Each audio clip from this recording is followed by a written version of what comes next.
बालाघाट में पुलिस को बड़ी सफलता मिली है। 3 राज्यों की मोस्ट वांटेड नक्सली सुनीता ने आत्मसमर्पण कर दिया है।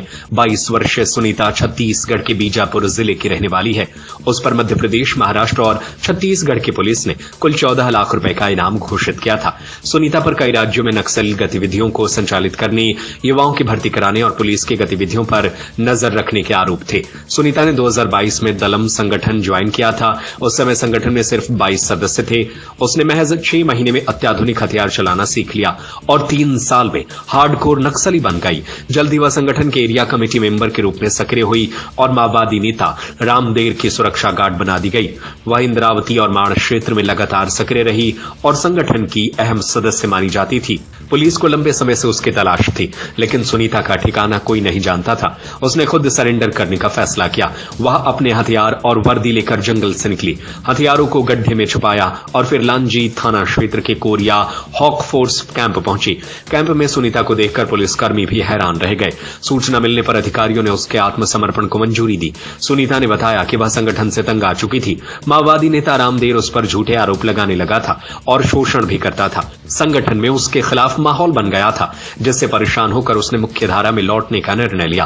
आईजी संजय कुमार सिंह ने सुनीता के आत्मसमर्पण की पुष्टि की और कहा कि उसे कानून के हवाले किया जाएगा तथा इनामी राशि उसके पुनर्वास में उपयोग की जाएगी। बेहतर भरोसे का कोई और पर्याय नहीं हो सकता कि जब खुद हमारे सामने आके देर रात में एक महिला अकेले आती है और उसने सरेंडर किया और पूरे विधि अनुसार, नियम अनुसार उसको एक भी उसकी पूरी सिक्योरिटी इंश्योर की गई।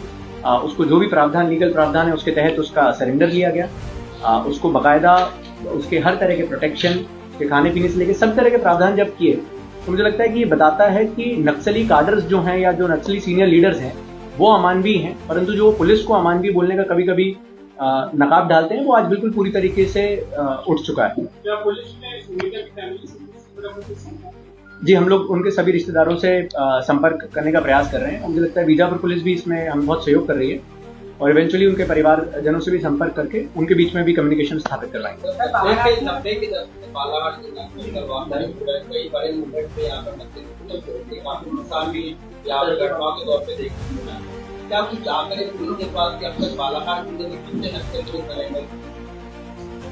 देखिए, ये हम लोग को जो अभी तक की हमारे पास प्रिलिमिनरी जानकारी है उसमें मुझे लगता है कि अन्य प्रदेश का रहने वाला जो सशस्त्र काडर है उसकी अभी तक की हमारे पास पहले जानकारी है। कई पहले सरेंडर हुए हैं, परंतु मुझे लगता है कि एक सीसी मेंबर की गार्ड, जो कि माना जाता है कि दलम में काफी सीनियर रैंक पे रही होगी, उसके द्वारा सरेंडर करना ये बताता है कि यहाँ की नीति और नियत जो है दोनों, चाहे वो पुलिस की हो या सरकार की हो, वो बहुत क्लियर है। मुख्यमंत्री डॉक्टर मोहन यादव ने बालाघाट पुलिस को बधाई दी और कहा कि मध्य प्रदेश नक्सल नियंत्रण की दिशा में तेजी से आगे बढ़ रहा है। सरकार अब आत्मसमर्पण करने वाले नक्सलियों को पुनर्वास के जरिए सामान्य जीवन देने की नीति पर काम कर रही है।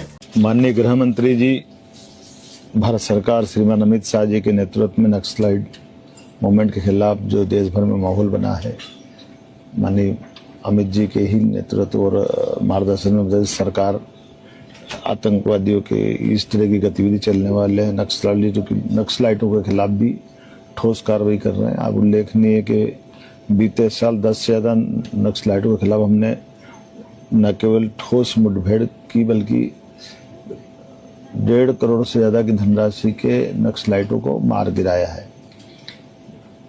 खास बात आज जो हुई है, सशस्त्र नक्सली सुनीता मलाजखंड, सुनीता ओयाम निवासी गोमबेटा, तहसील भैरमगढ़, जिला बीजापुर, छत्तीसगढ़ के रहने वाली, आज इसने बालाघाट के थाना लांजी के चोरिया कैंप के अंतर्गत एक हार्डकोर सशस्त्र महिला नक्सली के नाते से हमारी पुलिस की सख्त कार्रवाई के कारण से न केवल सरेंडर किया बल्कि उससे हमने इंसास राइफल के साथ उसके कई आर्म्स और बाकी चीजें बरामद की है।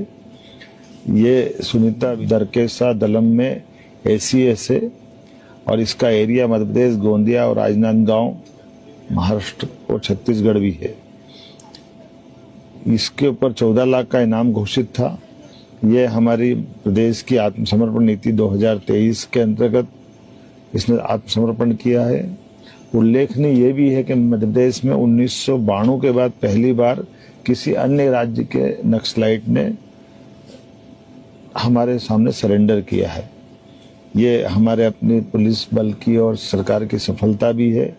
बीते 10 महीने में मध्य प्रदेश सरकार ने लगभग 1.5 करोड़ से ज्यादा के इनामी नक्सलियों को न केवल निष्क्रिय किया है, बल्कि सॉफ्ट एंड टच अप्रोच के तहत आत्मसमर्पण करने वाले नक्सलाइटों के लिए पुनर्वास के रास्ते भी हमने खोले हैं। नक्सलाइटों पर दबाव बना है, या तो नक्सलाइट मारे जा रहे हैं या फिर वो सरेंडर की तरफ बढ़ रहे हैं। अब बहुत गिनती के कुछ ही लोग बचे हैं। हम उम्मीद करेंगे कि बहुत जल्दी उन पर भी हमारी सख्त कार्रवाई का रिजल्ट आए। जिस सुनीता के हाथों में कभी हथियार थे, आज वही हाथ अब एक नई जिंदगी की ओर बढ़ रहे हैं। मुख्य धारा में लौटने की यह कहानी उम्मीद की मिसाल है। सुनीता का सरेंडर साबित करता है कि बंदूक की राह छोड़कर भी बदलाव संभव है। बस जरूरत है हिम्मत और भरोसे की। सत्य खबर, सत्य, सटीक, बेबाक।